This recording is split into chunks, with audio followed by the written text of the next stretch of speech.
गाब गैयै जायख्लं आबुं सावथुनाव फाव खालामनानै थामहिनबा फिसाजोनि फाव खालामनानै पिंकी दैमारी बिनानावा तो बेस्ट चाइल्ड एक्ट्रेस एवार्डखौ मोननो हादों। स' कंग्रेचुलेसन्स जासिहरनाय थाबाय आंनि फारसेनिफ्राय। तो गोजोन फुंबिलिनि साफ्रोमनिसिमबो अननाय मोजां मोननाय खुलुमनाय सिबिनायखौ बावहरफिनबावबाय। आई होप नोंथांमोना इसोरनिनो मोजाङैनो दं आरो आंबो बे समाव मोजाङैनो दं। स' नोंथांमोननि थाखाय मोनसे आपडेट लानानै फैलायबाय। अन्नानै आपडेटखौ जोबजासिम नायलांदो।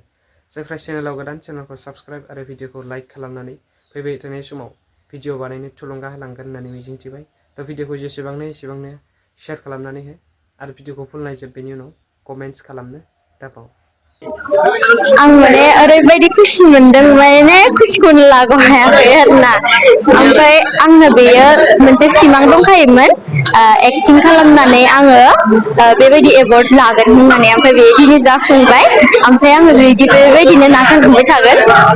आगोलाव मा मा फिल्माव बाहागो लादों? आंना बेनो फार्स्ट टाइम। ओमफ्राय संस एलबाम्स दङ ससे ससे। ओरैनो नों दा मा फरायगासिनो? आं क्लास 9आव। बबे स्कुलाव? UN एकाडेमि खैराबारियाव। मा मुं नोंनिया?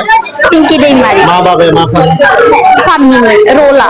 नोंनि एमआ मा फिउचारनि थाखाय? आंनि एमआ आर्किअलजिस्ट।